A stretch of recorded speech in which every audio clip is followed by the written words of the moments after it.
Next topic है अपना Coulomb's law in vector form.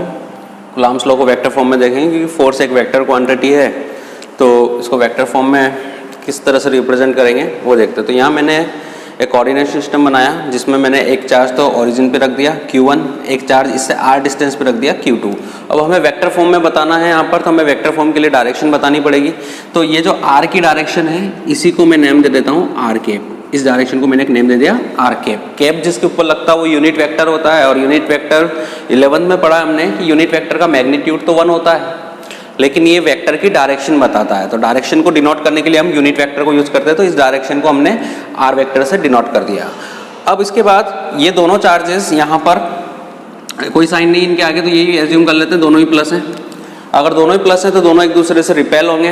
Repel होने का मतलब दोनों एक दूसरे से दूर जाएंगे, और दूर जाएंगे तो अगर मूव कर रहे हैं, मोशन में हैं, तो दोनों ने एक दूसरे पे फोर्स जरूर लगाया होगा। बिना फोर्स के मोशन पॉसिबल नहीं है, तो ये दोनों ही एक दूसरे पे फोर्स लगाएंगे। ये इसको रिपेल करेगा और ये इसको रिपेल करेगा, तो दोनों एक दूसरे पे रिपल्शन का फोर्स लगाएंगे। अब Q1 जो Q2 पे फोर्स लगाएगा वो लगाएगा इस डायरेक्शन में, रिपेल करेगा। Q1 Q2 को रिपेल करेगा तो अपने से दूर भेजेगा, दूर भेजेगा तो इस डायरेक्शन में फोर्स लगाएगा। इसको नेम दे दिया मैंने F1।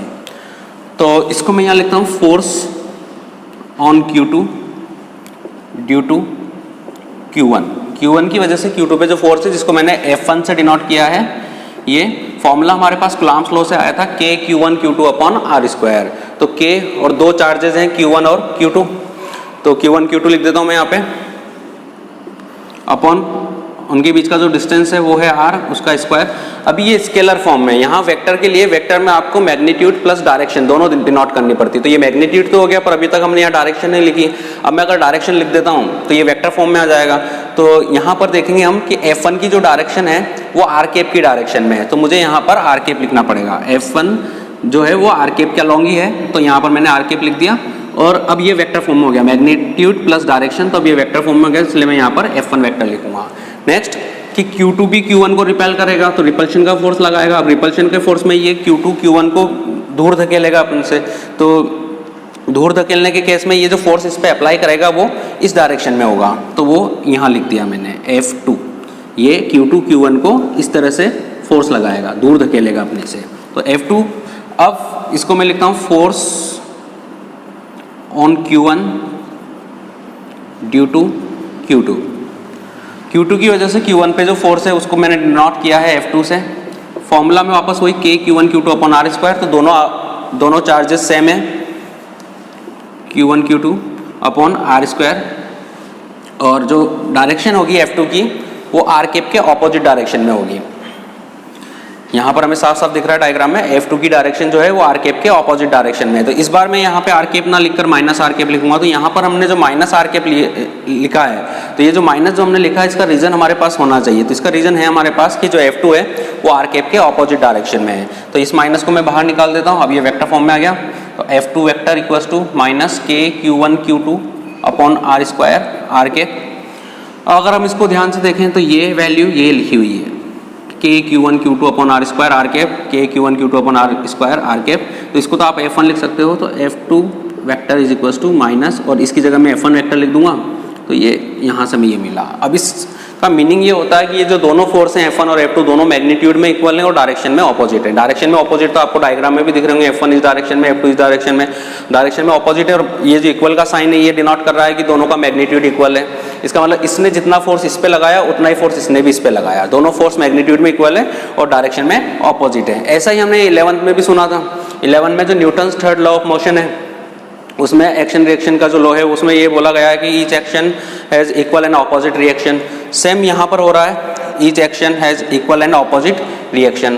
तो अगर हमसे पूछा जाए या कोई क्वेश्चन ऐसा है कि कुलाम्स लॉ या कुलाम्स फोर्स जो है वो हमें प्रूव करके बताना है कि Newton third law of motion को ओबे करता है, तो वो हम इस तरह से प्रूव करके बताएंगे। ये हमने पूरा यहाँ पर प्रूव करके बता दिया कि जो कुलाम्स लॉ है या कुलाम्स फोर्स है वो Newton third law of motion को ओबे करता है। तो ये हमारा वेक्टर फॉर्म हुआ कुलाम्स लॉ का। नेक्स्ट टॉपिक है अपना principle of superposition. Principle of superposition में हम बात करेंगे कि अगर चार्जेस 2 से ज़्यादा हैं तो फिर क्या होगा। प्रिंसिपल ऑफ सुपरपोजिशन एक नॉर्मल सा टॉपिक है, ये आपको लगभग हर टॉपिक में मिल सकता है। और इसमें जैसे दो चार्ज की बिटवीन फोर्स की अगर हम बात करें Q1 और Q2 की, तो उसके लिए तो हमारे पास फॉर्मूला है F equals to K Q1 Q2 upon R square. पर अगर ज़्यादा चार्जेज हैं Q3 Q4 कई सारे चार्जेज हैं, अब यहाँ हम कूलम्ब्स लॉ कैसे अप्लाई करेंगे, दो से ज़्यादा चार्जेज हो गए, तो इसके लिए फिर प्रिंसिपल ऑफ सुपरपोजिशन को पढ़ेंगे हम। और इसमें जैसे किसी भी एक चार्ज पे आप पे फोर्स पूछा कि इस चार्ज पे फोर्स बताओ, अब इस चार्ज पे फोर्स कौन कौन लगाएगा, तो ये जो बाकी बचे सारे चार्जेस है ये सारे इस पे फोर्स लगाएंगे, ये भी सब पे लगाएगा और ये भी आपस में सब एक दूसरे पर फोर्स लगाएंगे, मतलब सब एक दूसरे पर फोर्स लगाएंगे अपने नेचर के अकॉर्डिंग, पॉजिटिव नेगेटिव जो भी उनका नेचर है उसके अकॉर्डिंग सब फोर्स लगाएंगे। पर आप प्रिंसिपल ऑफ सुपरपोजिशन से बस एक ही चार्ज पे फोर्स निकाल पाओगे। किसी भी एक चार्ज को आप सेलेक्ट कर लो, जैसे आप जरूरी नहीं कि इसको सेलेक्ट करो, आप इसको सेलेक्ट कर सकते हो। इसको सेलेक्ट करेंगे तो इस पे फोर्स कौन कौन से चार्ज लगाएंगे, तो ये भी लगाएगा, ये भी लगाएगा, ये भी लगाएगा, ये भी लगाएगा, ये सारे चार्जेस इस पर फोर्स लगाएंगे। तो प्रिंसिपल ऑफ सुपरपोजिशन में ये बताया कि आप किसी भी पर्टिकुलर एक चार्ज पर जब फोर्स फाइंड करते हो, तो जैसे इस पे मैं फोर्स फाइंड कर रहा हूँ, तो इस पे जो फोर्स होगा वो अलग अलग इंडिविजुअल जितने भी चार्जेस हैं उन सब ने जो फोर्स लगाया उन सब का वेक्टर सम होगा। जैसे इसने लगाया इस पे फोर्स, उसको मैंने डिनोट कर दिया F1 से, ये F1 वेक्टर, इसने लगाया इस पर ये F2 वेक्टर, इसने लगाया इस पर F3 वेक्टर, इसने लगाया इस पर F4 वेक्टर। तो जो टोटल रिजल्टेंट फोर्स होगा इस चार्ज पे जो टोटल रिजल्टेंट फोर्स होगा वो इन सब का वेक्टर सम होगा। हमें वेक्टर फॉर्म में इसको सम करना पड़ेगा। वेक्टर में सम करने का जो मेथड था वो 11th में था। और प्रिंसिपल ऑफ सुपरपोजिशन में ये टॉपिक इतना इम्पोर्टेंट नहीं है, थोड़ा सा इसका न्यूमेरिकल जरूर हमारे काम में आ जाते हैं। तो किसी भी एक चार्ज पर, इंडिविजुअल एक चार्ज पर, जैसे ये चार्ज ले लो, कोई सा भी एक चार्ज लेंगे हम, उस पर जो टोटल फोर्स होगा वो अलग अलग जितने भी इंडिविजुअल चार्जेस फोर्स लगाएंगे उन सबका वेक्टर सम होगा। अब इसको भी थोड़ा सा एक्सप्लेन कर लेते हैं यहाँ पे।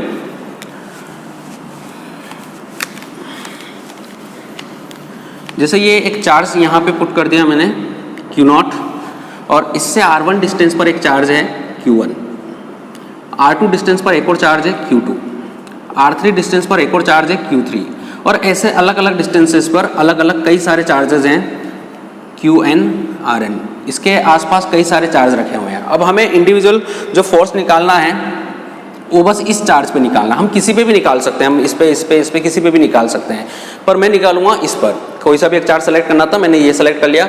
इस पर फोर्स लगाएगा कौन, जो जितने भी चार्जेस बचे हैं वो फोर्स लगाएंगे, ये सब भी आपस में एक दूसरे पे लगाएंगे, पर हमें इन पे फाइंड ही नहीं करना। हम पर्टिकुलर एक फिक्स एक चार्ज ले लेंगे, उसी पर हम फोर्स फाइंड करेंगे। तो हम जैसे मैंने ये रख लिया यहाँ पर कि मैं इस पे फोर्स निकालूंगा, तो इस पर फोर्स लगाएगा कौन, ये लगाएगा, ये लगाएगा, ये लगाएगा, ये लगाएगा, जितने भी अदर चार्जेस यहाँ पास में रखे हुए सब फोर्स लगाएंगे इस पे, और इस पे जो रिजल्टेंट फोर्स होगा वो इन सब ने जो फोर्स लगाया उसका वेक्टर सम होगा। अब मैं एक एक करके फोर्स लिखता हूँ। जैसे इस चार्ज ने इस पे कितना फोर्स लगाया, तो उसके लिए मैं यहाँ लिखता हूँ F1।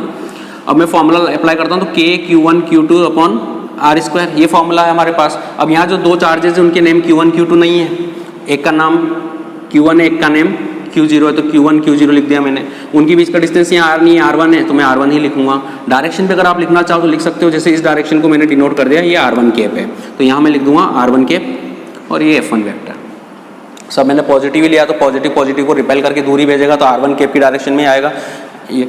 ऐसे ही F2 वेक्टर का मतलब इसकी वजह से इस पर फोर्स, इसकी वजह से इस पर फोर्स, तो K Q1 Q2 upon R square.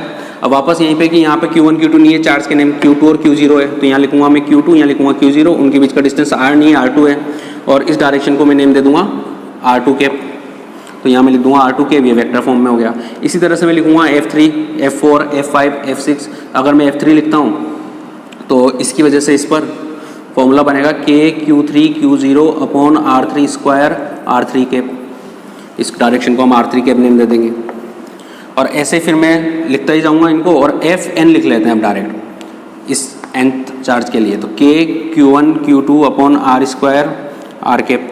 अब यहाँ पर इसको तो मैं लिखूंगा Fn, देखो नंबर चेंज हो रहा है, 1 2 3 4 5 6, तो यहाँ तो n आ जाएगा, आगे K रहेगा, सब में K आ रहा है, Q1 Q2 Q3 Q4 Q5, तो यहाँ Qn आ जाएगा, Q0 सब में आ रहा है, Q0, तो यहाँ Q0 आ जाएगा। उसके बाद यहाँ पे R1 R2 R3 R4 R5, तो यहाँ Rn आ जाएगा। तो ये हो गया। अब यहाँ पर हम प्रिंसिपल ऑफ सुपरपोजिशन अप्लाई कर देंगे कि किसी भी पर्टिकुलर एक चार्ज पे जो टोटल फोर्स होता है वो अदर चार्जेस की वजह से जो फोर्स है उन सबका वेक्टर सम होता है। तो हमारे पास F1 F2 F3 सबकी वैल्यू आ गई है, तो F vector equals to F1 की वैल्यू है K Q1 Q0 upon R1 square R1 cap, F2 है K Q2 Q0 upon R2 square R2 cap लिखते रहेंगे ये, और K Qn Q0 upon Rn square Rn cap. अब इसमें जो कॉमन आ रहा है वो कॉमन लेना, तो K Q0 कॉमन आ रहा है सब में, Q1 upon R1 square R1 cap, Q2 upon R2 square R2 cap, ये लिखते रहेंगे हम। तो Qn upon Rn square Rn cap. तो ये हो गया हमारा यहाँ प्रिंसिपल ऑफ सुपरपोजिशन। तो मैंने आपको अभी बोला कि ये टॉपिक हमारे उतना काम का नहीं है, थोड़ा सा इसका न्यूमेरिकल जरूर हम स्टडी करेंगे। न्यूमेरिकल हम कुलाम्स लॉ के भी बाकी हमारे, तो कुलाम्स लॉ के न्यूमेरिकल और इसके न्यूमेरिकल सब हम एक साथ या तो अलग वीडियो में पढ़ लेंगे या ऑफलाइन तो हम पढ़ेंगे इसे सारे न्यूमेरिकल। तो अभी तो हम बस टॉपिक की बात कर रहे हैं। तो ये प्रिंसिपल ऑफ सुपरपोजिशन हमारा यहाँ पे खत्म होता है। नेक्स्ट अपना टॉपिक है इलेक्ट्रिक फील्ड। बहुत इंपॉर्टेंट टॉपिक है क्योंकि यहाँ से अब जो कॉन्सेप्ट चलेंगे अपने इलेक्ट्रिक फील्ड इंटेंसिटी का या इलेक्ट्रिक फील्ड की डायरेक्शन के जो कॉन्सेप्ट चलेंगे अपने, ये आपके फिजिक्स में लास्ट चैप्टर तक चलेंगे और हर एक चैप्टर में ये कॉन्सेप्ट हमारे यूज़ आते रहेंगे। 1 to 10 तो हमारे काम में आना ही है। इसके अलावा सेकंड पार्ट में जो हमारे चैप्टर हैं तो लास्ट चैप्टर तक भी इसका आपको इलेक्ट्रिक फील्ड के कॉन्सेप्ट काम में आएंगे। तो इलेक्ट्रिक फील्ड की बात करते हैं हम। इलेक्ट्रिक फील्ड होता क्या है? जैसे मैंने यहाँ पर एक चार्ज रख दिया Q, इसको बोलूँगा मैं सोर्स चार्ज, इसका नेम है सोर्स चार्ज। बात करते हैं इसकी भी क्या होता है। तो ये मैंने एक चार्ज रख दिया, ये अपने चारों तरफ एक एरिया बना लेता है जिसमें अदर चार्ज अपने नेचर के अकॉर्डिंग या तो अट्रैक्ट होगा या रिपेल होगा। अब अदर चार्ज अगर मैं इस एरिया में रखता हूँ, तो जैसे मैंने Q0 रखा, ये एक चार्ज मैंने यहाँ रख दिया Q0, तो ये अगर पॉजिटिव, जैसे ये मैंने पॉजिटिव लिया है तो ये तो पॉजिटिव हो गया। अब अगर ये पॉजिटिव है तो ये पॉजिटिव से रिपेल होकर दूर भागेगा, और अगर ये नेगेटिव है तो ये इस पॉजिटिव से अट्रैक्ट होकर इसके पास आएगा। मतलब ये अपने नेचर के अकॉर्डिंग या तो रिपेल होगा या फिर अट्रैक्ट होगा। तो इलेक्ट्रिक फील्ड एक रीजन होता है, एक एरिया होता है, एक चार्ज अपने चारों तरफ एक एरिया बना लेता है, एक रीजन बना लेता है जिसमें अदर चार्ज अपने नेचर के अकॉर्डिंग या तो अट्रैक्ट होता है या फिर रिपेल होता है। तो इस फील्ड को हम बोलते हैं, इस एरिया को हम बोलते हैं इलेक्ट्रिक फील्ड। तो इलेक्ट्रिक फील्ड में मैं दो नेम लूँगा, एक तो लिया मैंने सोर्स चार्ज और एक मैं लूँगा टेस्ट चार्ज। इसको हम बोलेंगे टेस्ट चार्ज। अब पहले हमें इन दोनों की मीनिंग अच्छे से एक्सप्लेन करने पड़ेंगे क्योंकि इन दोनों का काफ़ी आगे तक यूज़ होगा हमारे, क्योंकि हमें अभी जैसे मैंने बताया आपको कि इलेक्ट्रिक फील्ड हमारे बहुत काम में आएगा। ऐसे ये इनके जो नेम है ये भी चलते रहेंगे साथ साथ। तो एक को तो मैंने बोला है सोर्स चार्ज, एक को बोला मैंने टेस्ट चार्ज। तो इलेक्ट्रिक फील्ड की बात हमने की है। इलेक्ट्रिक फील्ड चारों तरफ का एरिया होता है। एक तरह से हम ये बोल सकते हैं कि चार्ज का इफेक्ट कहाँ तक है। जैसे दो चार्ज एक दूसरे को अट्रैक्ट करते हैं या रिपेल करते हैं। अब जैसे ये मैंने एक चार्ज रख दिया और ये इसका एरिया है, अगर मैं इस चार्ज से अदर चार्ज को इतना दूर रख देता हूँ तो इसका इफेक्ट वहाँ तक है ही नहीं। ये इसको रिपेल करेगा पर इस रीजन के अंदर ही रिपेल करेगा। इसका जो इफेक्ट है वो बस यहीं तक है, इसके बाद इसका इफेक्ट ही खत्म हो जाए। इसकी रेंज बोल सकते हैं हम कि इसकी रेंज बस यहीं तक है, इसके बाद इसकी रेंज खत्म हो गई। इस चार्ज की रेंज यहाँ तक है, उसके बाद इसकी रेंज खत्म हो गई। अब कोई सा भी चार्ज आप इस रेंज के बाहर रख दो, वो ना तो अट्रैक्ट होगा ना रिपेल होगा। जैसे हम मैग्नेट में भी बात करें तो मैग्नेट जो होता है, मैग्नेट क्या करता है, जो आयरन होता है उसको अट्रैक्ट करता है। अब इसका भी एक फील्ड होता है मैग्नेट का, कि इसका एक ये चारों तरफ एक फील्ड बन गया। इसमें अगर आप फील्ड में अगर आप मैग्नेट के चारों तरफ आयरन या कोई भी कोबाल्ट या निकल कोई भी ऑब्जेक्ट रखते हो तो अगर इस रीजन के अंदर है तो वो अट्रैक्ट होगा, लेकिन अगर इस रीजन के बाहर हम रखेंगे उसको तो फिर वो अट्रैक्ट नहीं होगा। तो ये मैग्नेट का जो फील्ड बनाया है इसने, इसको बोलते हैं मैग्नेटिक फील्ड। इसका भी एक रेंज होता है, ऐसे एक चार्ज का भी एक रेंज होता है। उस रेंज तक ही वो फोर्स अप्लाई करता है अदर चार्ज पर।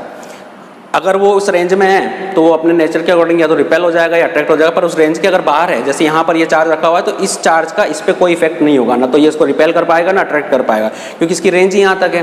तो ये जो रेंज होती है इसी को हम इलेक्ट्रिक फील्ड बोलते हैं। अब इसमें बात करते हैं हम सोर्स चार्ज की और टेस्ट चार्ज की। तो एक चार्ज जो मैंने इनिशियली यहाँ पे पुट कर दिया था, ये है हमारा सोर्स चार्ज जो अपना इलेक्ट्रिक फील्ड बना रहा है। जो इलेक्ट्रिक फील्ड बना रहा है उसको तो हम बोलेंगे सोर्स चार्ज, और उस इलेक्ट्रिक फील्ड के अंदर जो अदर चार्ज जो अट्रैक्ट हो रहा है या रिपेल हो रहा है, जो अट्रैक्ट हो रहा है या रिपेल हो रहा है, उसको बोलेंगे हम टेस्ट चार्ज। टेस्ट चार्ज वो होता है जो इलेक्ट्रिक फील्ड के अंदर मूव करता है, या तो अट्रैक्ट होकर पास आता है या रिपेल होकर दूर जाता है। अब इसको एक एग्जांपल से हम क्लियर करते हैं सोर्स और टेस्ट को, कि कैसे हम डिफरेंशिएट करें इनको, कि अलग अलग कि कौन सा चार्ज सोर्स चार्ज है, कौन सा टेस्ट चार्ज है। अब जैसे हम अर्थ की ग्रेविटी की बात करें तो जैसे ये अर्थ है, इसका मास हो गया m। यहाँ एक ऑब्जेक्ट है, हम ये मान लेते हैं कि हम हैं हवा में, हमारा मास है m। अब अर्थ का ग्रेविटेशनल फोर्स हमारे ऊपर वर्क करता है। उसकी वजह से हम नीचे आते हैं। लेकिन हाँ, आपने 11 में पढ़ा होगा कि जितना फोर्स अर्थ आप पे लगाती है उतना ही फोर्स आप भी अर्थ पे लगाते हो। अर्थ आपको नीचे खींचती है, आप अर्थ को ऊपर खींचते हो, लेकिन जाना आपको ही नीचे पड़ता है, अर्थ ऊपर नहीं आती। अब यहाँ पर सोर्स कौन हुआ और टेस्ट कौन हुआ? तो ये तो हो गया सोर्स जिसने अपना ग्रेविटेशनल फील्ड बनाया, और ये हो गया टेस्ट जिसने उस ग्रेविटेशनल फील्ड में मूव किया। तो यहाँ पर सोर्स और टेस्ट आपको अच्छे से क्लियर हो जाएगा कि सोर्स कौन है और टेस्ट कौन है। सोर्स वो होता है जो अपना फील्ड बनाता है, और टेस्ट वो जो उसमें मूव करता है, उसमें इफेक्टेड होता है, वो टेस्ट है। और यहाँ पर अगर सोर्स है इसकी बात करें हम, तो जो सोर्स है उसका मास बहुत ज़्यादा है, जो टेस्ट चार्ज है या टेस्ट मास है उसका मास बहुत कम है। सेम कॉन्सेप्ट हम यहाँ भी अप्लाई करेंगे कि सोर्स होगा उसका जो मैग्नीट्यूड होगा वो टेस्ट के कंपैरिजन में बहुत ज़्यादा होगा, या टेस्ट का चार्ज का जो मैग्नीट्यूड है वो सोर्स के कंपैरिजन में बहुत कम होगा, क्योंकि ये भी खुद चार्ज है। और अगर ये चार्ज है तो ये भी अपना इलेक्ट्रिक फील्ड बनाएगा। चार्ज है, जब इसने अपना इलेक्ट्रिक फील्ड बनाया तो ये भी अपना इलेक्ट्रिक फील्ड बनाएगा, और इसका इलेक्ट्रिक फील्ड इसको इफेक्ट ना कर जाए, क्योंकि अगर दोनों चार्ज में मैग्नीट्यूड में लगभग इक्वल ले लेता हूँ तो फिर तो दोनों ही एक दूसरे को इफेक्ट करेंगे। अब जैसे हम कूलम्ब्स लॉ में बात कर रहे थे, Q1 और Q2 हमने दो चार्ज लिए थे, हमने ये बोला था वहाँ पे कि ये भी इस पे फोर्स लगाएगा और ये भी इस पे फोर्स लगाएगा, और दोनों ही रिपेल होकर दूर जाएंगे, तो दोनों ने मूव कर लिया था, दोनों एक दूसरे से दूर चले गए थे। अब इसमें अगर आपसे पूछा जाए कि सोर्स कौन और टेस्ट कौन, तो आप यहाँ डिफाइन ही नहीं कर पाओगे, क्योंकि दोनों एक दूसरे पे फोर्स लगा रहे हैं और दोनों ही मूव कर रहे हैं, और दोनों अपना इलेक्ट्रिक फील्ड बनाएंगे, दोनों एक दूसरे को इफेक्टेड कर रहे हैं। तो यहाँ पे आपको ये ध्यान रखना जरूरी है कि जो आप जिसको आप सोर्स बोलोगे वो अपनी जगह से मूव नहीं करना चाहिए, क्योंकि वो सोर्स चार्ज है, वो मैग्नीट्यूड में टेस्ट से बहुत ज़्यादा रहेगा और वो इलेक्ट्रिक फील्ड बनाएगा, और उसके इलेक्ट्रिक फील्ड की वजह से अदर चार्ज इफेक्टेड होगा। तो जो टेस्ट चार्ज है वो इसके कंपैरिजन में मैग्नीट्यूड में बहुत कम होना चाहिए, और सोर्स चार्ज का मैग्नीट्यूड ज़्यादा होना चाहिए। तो यहाँ से हम सोर्स और टेस्ट पर डिफाइन कर चुके हैं कि सोर्स चार्ज वो होता है जो अपना इलेक्ट्रिक फील्ड बनाता है और मैग्नीट्यूड में बहुत ज़्यादा होता है। टेस्ट चार्ज वो होता है जो मैग्नीट्यूड में बहुत कम होता है, इलेक्ट्रिक फील्ड ये भी बनाता है, पर इसका इलेक्ट्रिक फील्ड इतना वीक होता है कि वो इसको इफेक्ट नहीं कर पाता। जैसे अगर मैं यहाँ बोलूँ कि इसने इस पे फोर्स लगाया तो फोर्स इसने भी इस पे लगाया होगा। अभी हमने पढ़ा कि कूलम्ब्स लॉ जो है वो न्यूटन थर्ड लॉ को ओबे करता है, ये इस पे फोर्स लगाएगा तो ये भी इस पे लगाएगा, और मैग्नीट्यूड में भी उतना ही लगाएगा, जितना इसने इस पे लगाया उतना इसने इस पे लगाया। पर वही बात कि आपने भी अर्थ को खींचा था ऊपर, पर अर्थ ऊपर नहीं आई थी, आपको ही नीचे जाना पड़ा था, तो आपने जो फोर्स अर्थ पे लगाया था वो इतना इफेक्टिव नहीं था कि वो अर्थ को ऊपर खींच सके, इतना सफिशिएंट नहीं था कि वो अर्थ को ऊपर खींच सके, पर अर्थ ने आप पे जो लगाया वो इतना सफिशिएंट था कि आप नीचे आ सको। सेम कॉन्सेप्ट यहाँ पे कि ये इस पे जो फोर्स लगाएगा वो इतना सफिशिएंट नहीं होता कि ये मूव कर जाए, पर ये उस पर जितना फोर्स लगाएगा वो सफिशिएंट होता है उसके लिए, क्योंकि वो मैग्नीट्यूड में कम है तो वो इफेक्टेड होगा। तो ये टेस्ट चार्ज और सोर्स चार्ज की हमने बात करी, जो मैग्नीट्यूड में ज़्यादा वो सोर्स चार्ज, और इस चार्ज ने जो इलेक्ट्रिक फील्ड बनाया उसको जो उसमें जो मूव करेगा इधर उधर अट्रैक्ट होगा या रिपेल होगा, जो उसमें इफेक्टेड हो रहा है वो टेस्ट चार्ज होगा। टेस्ट चार्ज मैग्नीट्यूड में कम रहेगा। तो ये सोर्स और हमने टेस्ट चार्ज की बात करी। नेक्स्ट बात करते हैं इलेक्ट्रिक फील्ड इंटेंसिटी की। एक नेम जो आप इसमें सुनोगे और ये नेम भी चलता ही रहेगा, electric field intensity. Electric field intensity की बात करते हैं। जैसे ये एक सोर्स चार्ज रख दिया मैंने यहाँ पे, इसने अपना इलेक्ट्रिक फील्ड बना लिया। इस इलेक्ट्रिक फील्ड में मैं अगर टेस्ट चार्ज को यहाँ रखूँ, यहाँ रखूँ और यहाँ रखूँ, ए पर रखा मैंने, बी पे रखा और सी पे रखा, यहाँ रखा, यहाँ रखा, यहाँ रखा, तीन अलग अलग पोजीशन पे मैंने उसको रखा। अब अगर मैं आपसे पूछूं कि बताओ उस पर फोर्स कहाँ सबसे ज़्यादा लगेगा, तो आपका आंसर होगा कि ए पर। जब जितना ज़्यादा पास रखोगे उतना ज़्यादा फोर्स लगेगा। तो अगर आप ए पे रखोगे तो ज़्यादा फोर्स लगेगा, बी पे रखोगे तो कम लगेगा, सी पे रखोगे तो और कम लगेगा, डी पे रखोगे तो और कम लगेगा, और एफ पे तो फोर्स लगेगा ही नहीं, सॉरी ई पे फोर्स लगेगा ही नहीं। तो ये अलग अलग लोकेशन पे रखने के बाद ए पर, बी पर, सी पर हमें ये पता चला कि ए पर ज़्यादा फोर्स लगता है टेस्ट चार्ज को रखने पे, बी पे कम लगता है, सी पे और कम लगता है, और डी पे और ज़्यादा कम लगेगा, और ई वाली पोजीशन पे तो लगेगा ही नहीं क्योंकि वो फील्ड के बाहर हो गया। तो इस फोर्स को भी हम कैलकुलेट करेंगे, और इसको कैलकुलेट करने के लिए हमें एक क्वांटिटी की रिक्वायरमेंट होगी जिसको हमने नेम दिया इलेक्ट्रिक फील्ड इंटेंसिटी। तो इलेक्ट्रिक फील्ड इंटेंसिटी होती है फोर्स पर यूनिट चार्ज। इसको मैंने शॉर्ट में यहाँ डिफाइन कर दिया, फोर्स पर यूनिट चार्ज को हम इलेक्ट्रिक फील्ड इंटेंसिटी बोलते हैं। बहुत सारे कंफ्यूज होते हैं कि इलेक्ट्रिक फील्ड और इलेक्ट्रिक फील्ड इंटेंसिटी में डिफरेंस क्या है। तो इलेक्ट्रिक फील्ड तो एक एरिया है, एक रीजन है जिसमें अदर चार्ज फोर्स एक्सपीरियंस करता है, और इलेक्ट्रिक फील्ड इंटेंसिटी वो फोर्स है जो उसने एक्सपीरियंस किया है। दोनों अलग अलग है। इलेक्ट्रिक फील्ड तो ये एरिया है, और इलेक्ट्रिक फील्ड इंटेंसिटी वो फोर्स है जो उसने एक्सपीरियंस किया है इलेक्ट्रिक फील्ड में। तो फोर्स पर यूनिट चार्ज को हम बोलते हैं इलेक्ट्रिक फील्ड इंटेंसिटी। अब जैसे मैंने यहाँ पे इस पर Q0 चार्ज रख दिया, यहाँ पर इस पर इस टाइम इस चार्ज ने फोर्स लगाया, इसको रिपेल करा और फोर्स लगाया इस पर F। तो जो Q0 चार्ज है, टेस्ट चार्ज, इस पर जो फोर्स लगा है वो है F। Q0 चार्ज पे जो फोर्स लगाया कैपिटल Q चार्ज ने, सोर्स चार्ज ने, वो है कैपिटल F। तो यूनिट चार्ज पर जो फोर्स लगेगा वो होगा F/Q0। यूनिट वर्ड का थोड़ा सा आपको ध्यान ही रखना पड़ेगा। यूनिट वर्ड जहाँ भी आता है, जिसके आगे यूनिट वर्ड लग जाता है वो अपॉन में चला जाता है। तो Q0 चार्ज पर फोर्स लगा F, तो यूनिट चार्ज पर लगेगा तो ये अपॉन में चला जाएगा, तो F/Q0। तो यहाँ से हमारे पास इलेक्ट्रिक फील्ड इंटेंसिटी का फॉर्मूला आ गया, E = F/Q0। यहाँ मैं एक लिमिट इंक्लूड करूँगा इसमें, limit Q0 tends to 0। Formula तो ये आ चुका है हमारे पास, पर थोड़ा सा इसको पूरा करेक्ट करके लिख रहे हैं। F/Q0 फोर्स पर unit charge is electric field intensity. यहाँ LIM limit Q0 tends to 0। ये जो लिमिट है, ये मैथ्स वाले जो स्टूडेंट होते हैं उनको तो पता होता है कि इसका मीनिंग क्या होता है। वैसे 11 में भी ये काफ़ी काम में आती है लिमिट। इसका मीनिंग ये होता है कि जिसकी लिमिट होती है वो उसका जो वैल्यू है वो बहुत स्मॉल होता है, Q0 टेंड्स टू 0। क्योंकि यहाँ मैंने इसको 0 की तरफ लिखा है, इसका मतलब कि Q0 का जो वैल्यू है वो बहुत स्मॉल है, 0 की तरफ जा रहा है। 0 की तरफ जो वैल्यू जाती है वो 0 के आसपास की वैल्यू होती है, जैसे 0, 0.001, 0.002। तो ये जो वैल्यू होती है, अब 0 की तरफ जाने का मतलब आप 0 के आसपास की जो वैल्यू उसकी तरफ भी जा रहे हो। इसका मतलब कि Q0 का जो वैल्यू है वो बहुत स्मॉल है। कुल मिलाकर हम यहाँ ये बताना चाहते हैं कि जो Q0 का वैल्यू है वो बहुत स्मॉल है, 0 के आसपास का वैल्यू है। और वही बात हम थोड़ी देर पहले भी कर रहे थे कि जो Q0 है वो इसके कंपैरिजन में बहुत स्मॉल होना चाहिए, क्योंकि ये टेस्ट चार्ज है, इसका मैग्नीट्यूड ज़्यादा नहीं होना चाहिए। उसी बात को हमने मैथमेटिकली यहाँ इस तरह से डिनोट किया कि Q0 का जो वैल्यू है वो 0 के आसपास का वैल्यू है, मतलब बहुत स्मॉल है। ठीक है, तो यहाँ से हमारे इलेक्ट्रिक फील्ड इंटेंसिटी का फॉर्मूला आ जाता है। Vector quantity electric field intensity, तो मैंने यहाँ वेक्टर और यहाँ पे वेक्टर साइन लगा लिया। Q0 चार्ज स्केलर होता है, तो इलेक्ट्रिक फील्ड इंटेंसिटी एक वेक्टर क्वांटिटी है और इसका डायरेक्शन होता है, जिस डायरेक्शन में फोर्स लगता है उसी डायरेक्शन में इलेक्ट्रिक फील्ड इंटेंसिटी का डायरेक्शन होता है। और इसका डायरेक्शन हमें बहुत काम आएगा। सारे कॉन्सेप्ट्स जो हमारे हैं वो डायरेक्शन से रिलेटेड होंगे, क्योंकि 1 to 10 हमारे पास ज़्यादातर क्वांटिटीज़ वेक्टर ही मिलेगी हमें, और इलेक्ट्रिक फील्ड वहाँ यूज़ में आएगा।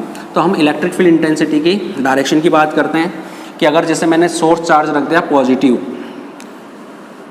और ये यहाँ रख दिया मैंने टेस्ट चार्ज Q0। ये टेस्ट चार्ज हम पॉजिटिव लेंगे, जैसे मैंने अब डेफिनेशन में बोला आपको, फोर्स पर यूनिट चार्ज। तो पर वहाँ पर भी हम थोड़ा सा और क्लियर कर लेते हैं, फोर्स पर यूनिट पॉजिटिव चार्ज, वहाँ हम पॉजिटिव और डिफाइन कर देंगे। जैसे मैं इसको हमेशा पॉजिटिव ही लूँगा, टेस्ट चार्ज को हम पॉजिटिव लेंगे। ज़्यादातर जो ऑब्जर्वेशन होते हैं वो पॉजिटिव चार्ज पे लिए जाते हैं, तो ये जो सोर्स में ज़रूर पॉजिटिव नेगेटिव लूँगा, पर मैं टेस्ट चार्ज को मैं हमेशा पॉजिटिव ही रखूँगा। तो ये मैंने +Q सोर्स चार्ज पॉजिटिव रख दिया, ये टेस्ट चार्ज रख दिया। अब इस पर ये इसको रिपेल करेगा, क्योंकि ये पॉजिटिव है, तो ये इसको जब रिपेल करेगा तो फोर्स इस पर लगेगा ऐसे। तो यहाँ से हमारे पास जो पॉजिटिव चार्ज है उसके इलेक्ट्रिक फील्ड इंटेंसिटी, उसके इलेक्ट्रिक फील्ड का डायरेक्शन आया आउटवर्ड्स। पॉजिटिव चार्ज का इलेक्ट्रिक फील्ड होता है आउटवर्ड्स, क्योंकि अगर आप यहाँ रखोगे टेस्ट चार्ज तो ये ऐसे जाएगा, यहाँ रखोगे तो ये ऐसे जाएगा, यहाँ रखोगे तो ये ऐसे जाएगा, यहाँ रखोगे तो ये ऐसे जाएगा। आप टेस्ट चार्ज को इसके पास रखोगे तो ये हर तरफ से उसको रिपेल ही करेगा। तो जो इसका इलेक्ट्रिक फील्ड का डायरेक्शन होगा, पॉजिटिव चार्ज के इलेक्ट्रिक फील्ड का जो डायरेक्शन होता है वो हमेशा आउटवर्ड्स ही होता है। याद रखना पड़ेगा, हमें बहुत काम में आएगा।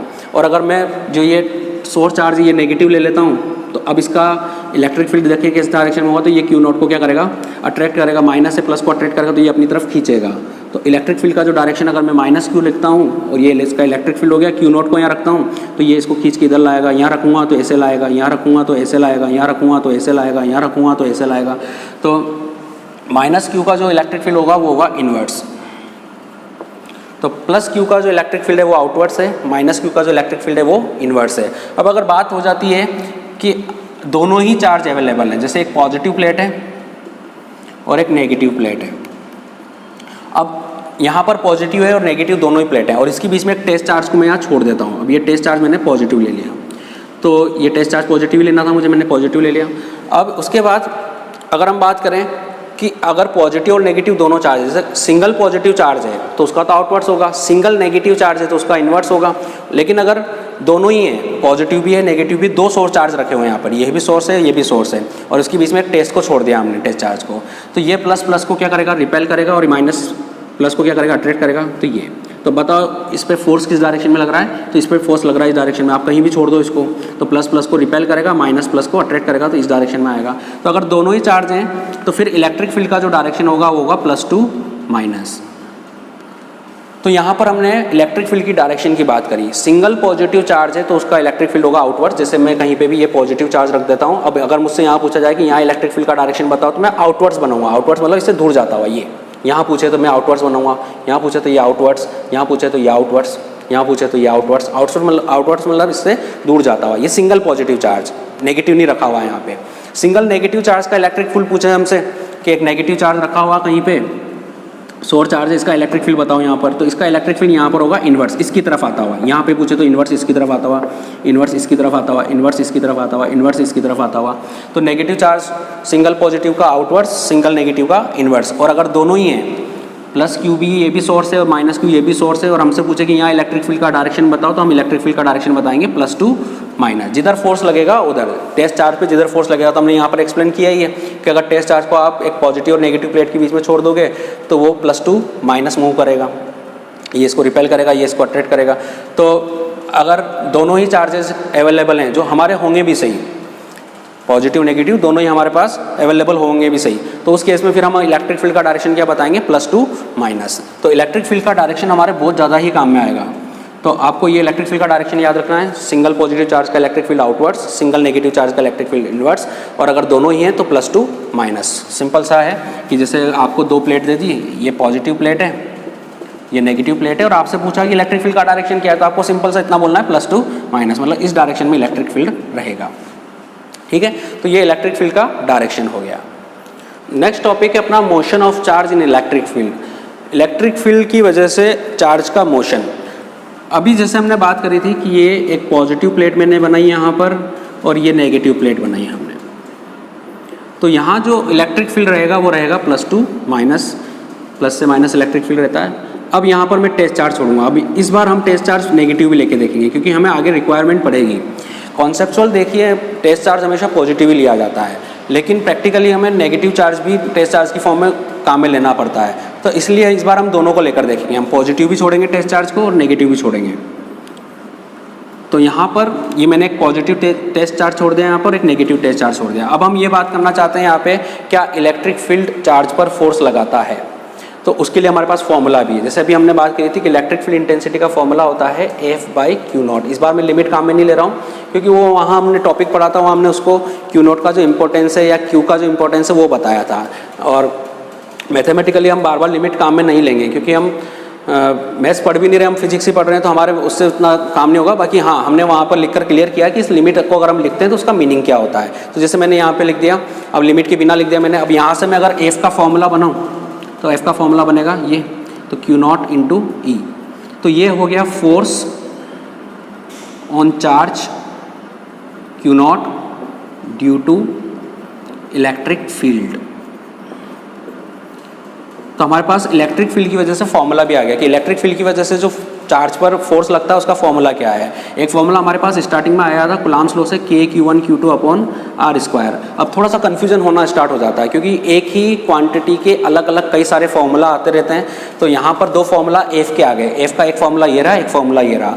ये फोर्स है, फोर्स बिटवीन 2 चार्जेस। जब 2 चार्ज की बिटवीन फोर्स की बात होगी तो हम ये फॉर्मूला अप्लाई करेंगे, और जब बात होगी कि इलेक्ट्रिक फील्ड ने चार्ज पे कितना फोर्स लगाया तो फिर हम इसकी बात करेंगे, force on charge Q0 due to electric field E। तो इलेक्ट्रिक फील्ड की वजह से जो फॉर्मूला लगेगा वो ये वाला लगेगा, और 2 चार्ज के बिटवीन फोर्स का फॉर्मूला ये वाला लगेगा। अब हम यहाँ पर आते हैं वापस कि क्या इलेक्ट्रिक फील्ड फोर्स लगाता है, तो उसकी बात करते हैं हम। यहाँ इस 2 प्लेट के बीच में इलेक्ट्रिक फील्ड है, पॉजिटिव टू नेगेटिव इस तरफ। अब अगर इस पॉजिटिव चार्ज की बात करें जो टेस्ट चार्ज है, तो ये प्लस प्लस को रिपेल करेगा, माइनस प्लस को अट्रैक्ट करेगा, तो ये इधर जाएगा। अब इधर मूव कर रहा है, इसका मतलब इस पर फोर्स अप्लाई हो रहा है, और कितना फोर्स अप्लाई हो रहा है तो हमारे पास उसका फॉर्मूला भी है Q0E। तो इलेक्ट्रिक फील्ड चार्ज पे फोर्स लगाता है +2 माइनस, मतलब फील्ड की डायरेक्शन में। तो यहाँ पर ये लिख देता हूँ मैं कि +Q, अगर आप पॉजिटिव टेस्ट चार्ज को रखते हो इलेक्ट्रिक फील्ड में तो उस पर जो फील्ड का उस पर जो फोर्स का डायरेक्शन होगा, तो देखिए फील्ड की डायरेक्शन में ही है, उस पर फोर्स लगेगा अलोंग द फील्ड, फील्ड की डायरेक्शन में ही फोर्स लगेगा। और अगर नेगेटिव चार्ज की बात करें, अब नेगेटिव टेस्ट चार्ज हमने रख ही दिया है यहाँ पे, तो उस पर फोर्स देख लेते हैं हम कि माइनस माइनस को रिपेल करेगा, प्लस माइनस को अट्रैक्ट करेगा और इस पे फोर्स लगेगा इधर। अब बताइए इस पे फोर्स फील्ड की डायरेक्शन में लगा या फील्ड के ऑपोजिट डायरेक्शन में लगा, तो फील्ड तो इधर है तो इसमें ये जा रहा है उधर, दूसरा ये जा रहा है, इसका मतलब फोर्स लग रहा है इस पर। तो इलेक्ट्रिक फील्ड नेगेटिव चार्ज पे भी फोर्स लगाता है और फील्ड के ऑपोजिट डायरेक्शन में लगाता है, in opposite direction of field. तो यहाँ से हमें क्लियर होता है कि अगर एक टेस्ट चार्ज पॉजिटिव या नेगेटिव है और उसको आप फील्ड में रख देंगे तो फील्ड में रखने के बाद उस पर फोर्स लगेगा, और पॉजिटिव पे तो लगेगा फील्ड के डायरेक्शन में, नेगेटिव पे लगेगा फील्ड के ऑपोजिट डायरेक्शन में। इसका एक टॉपिक हम लास्ट में पढ़ेंगे। वो टॉपिक इस तरह से रहेगा अपना, जैसे ये इलेक्ट्रिक फील्ड बनाया मैंने, इलेक्ट्रिक फील्ड को हम पैरेलल लाइन से डिनोट करते हैं यूनिफॉर्म इलेक्ट्रिक फील्ड को। इसकी भी बात हम करेंगे, इलेक्ट्रिक फील्ड लाइंस पढ़ेंगे वहाँ पे। मैं अभी थोड़ा सा बता देता हूँ आपको कि इस तरह से जब हम पैरेलल लाइन बनाते हैं तो उसका मतलब होता है uniform electric field. Uniform electric field का मतलब कि इस पूरे एरिया में सब जगह इलेक्ट्रिक फील्ड यूनिफॉर्म है। यूनिफॉर्म मतलब एक जैसा है। यहाँ अगर 5 है तो यहाँ भी 5, यहाँ भी 5, यहाँ भी 5, सब जगह 5 ही रहेगा।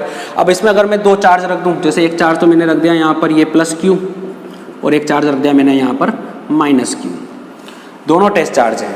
तो अब इस इलेक्ट्रिक फील्ड में अगर आप चार्ज को रख दोगे तो इन पे फोर्स लगेगा। ये उसी तरह से जैसे कहीं पे हवा चल रही है और कोई स्मॉल वेट का कोई ऑब्जेक्ट है तो वो हवा के साथ उड़ेगा, तो उसी तरह से ये है कि ये हवा चल रही है, बस इसको हम इलेक्ट्रिक फील्ड बोल रहे हैं यहाँ पे। तो ये इलेक्ट्रिक फील्ड है, इसमें हमने एक पॉजिटिव चार्ज रख दिया, एक नेगेटिव चार्ज रख दिया।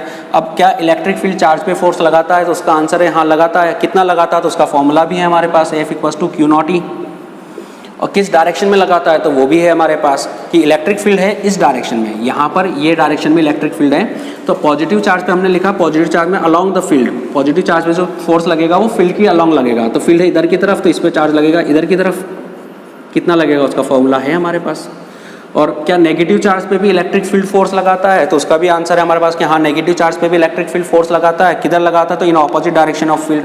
अब फील्ड है इधर की तरफ, नेगेटिव चार्ज पे फोर्स लगेगा उधर की तरफ F। तो ये हमने फोर्स का डायरेक्शन बताया, इसका भी फॉर्मूला सेम ही रहेगा। यहाँ आपने अगर चार्ज को Q0 लिख दो तो ये Q0E। माइनस लेना या नहीं लेना वो बात हम आगे करेंगे कि यहाँ मैंने माइनस नहीं लिखा, तो क्यों नहीं लिखा उसका मैं रीज़न आपको बाद में बताऊँगा नेक्स्ट वीडियो में। तो देखिए यहाँ पे पॉजिटिव चार्ज पे फोर्स लगा फील्ड की डायरेक्शन में, नेगेटिव चार्ज पे फोर्स लगा फील्ड के ऑपोजिट डायरेक्शन में। तो इलेक्ट्रिक फील्ड चार्ज पर फोर्स लगाता है और पॉजिटिव चार्ज पे तो लगाता है फील्ड की डायरेक्शन में, नेगेटिव चार्ज पे लगाता है फील्ड के ऑपोजिट डायरेक्शन में, जो हमने यहाँ पर देखा भी है कि पॉजिटिव पे लगा फील्ड की डायरेक्शन में, नेगेटिव पे लगा फील्ड के ऑपोजिट डायरेक्शन में। दूसरा कि हमारे पास 2 फॉर्मूला है, एक तो आया हमारे पास F=KQ1Q2/R², और एक आया हमारे पास F=Q0E। दोनों फॉर्मूला अलग अलग हैं। ये 2 चार्ज के बिटवीन जब आप फोर्स निकालोगे तब आप ये अप्लाई करोगे। जब आपसे बोला जाएगा कि इलेक्ट्रिक फील्ड ने चार्ज पे फोर्स लगाया तो आप ये वाला अप्लाई करोगे। इलेक्ट्रिक फील्ड चार्ज पे फोर्स लगाता है, इतना लगाता है, डायरेक्शन क्या होता है वो हमने यहाँ लिख रखा है। इलेक्ट्रिक फील्ड की डायरेक्शन की हमने बात कर ली कि सिंगल पॉजिटिव चार्ज का इलेक्ट्रिक फील्ड आउटवर्ड्स रहेगा, उससे दूर जाता हुआ। जैसे अगर ये पॉजिटिव चार्ज है तो इसका इलेक्ट्रिक फील्ड अगर मुझसे यहाँ पूछा जाए, अगर ये पॉजिटिव है तो इसका इलेक्ट्रिक फील्ड यहाँ पर ऐसा दूर जाता हुआ, दूर जाता हुआ। और अगर ये नेगेटिव है तो इसका इलेक्ट्रिक फील्ड इसकी तरफ, इन्वर्स इसकी तरफ आता हुआ। और अगर 2 पॉजिटिव नेगेटिव हैं, प्लस माइनस है, तो इलेक्ट्रिक फील्ड रहेगा +2 ठीक है। उसके बाद यहाँ पर हमने इलेक्ट्रिक फील्ड इंटेंसिटी का जो फॉर्मूला डिराइव किया था F/Q0, यहाँ से इसका इलेक्ट्रिक फील्ड इंटेंसिटी का हम यूनिट भी बना लेते हैं। फोर्स का यूनिट होता है न्यूटन, चार्ज का होता है कूलाम, तो इसका यूनिट हो जाएगा न्यूटन पर कूलाम। डायमेंशन हम बना ही सकते हैं, न्यूटन फोर्स का डायमेंशन हमें पता है कि फोर्स का डायमेंशन होता है m1L1T-2, चार्ज का डायमेंशन होता है A1T1। चार्ज का डायमेंशन इस फॉर्मूला से बना सकते हो, I होता है Q/T, करंट के फॉर्मूला से, तो Q का हो जाएगा IT, I करंट का डायमेंशन होता है A1, टाइम का होता है T1। तो ये मैंने चार्ज का A1T1 लिख दिया। तब इसको मैं सॉल्व कर लेता हूँ, m1L1, ये 1 ऊपर जाएगा तो T-3 और A1 ऊपर जाएगा तो A-1। तो ये इलेक्ट्रिक फील्ड इंटेंसिटी का यूनिट हो गया न्यूटन पर कूलाम और इसका डायमेंशन हो गया, ठीक है।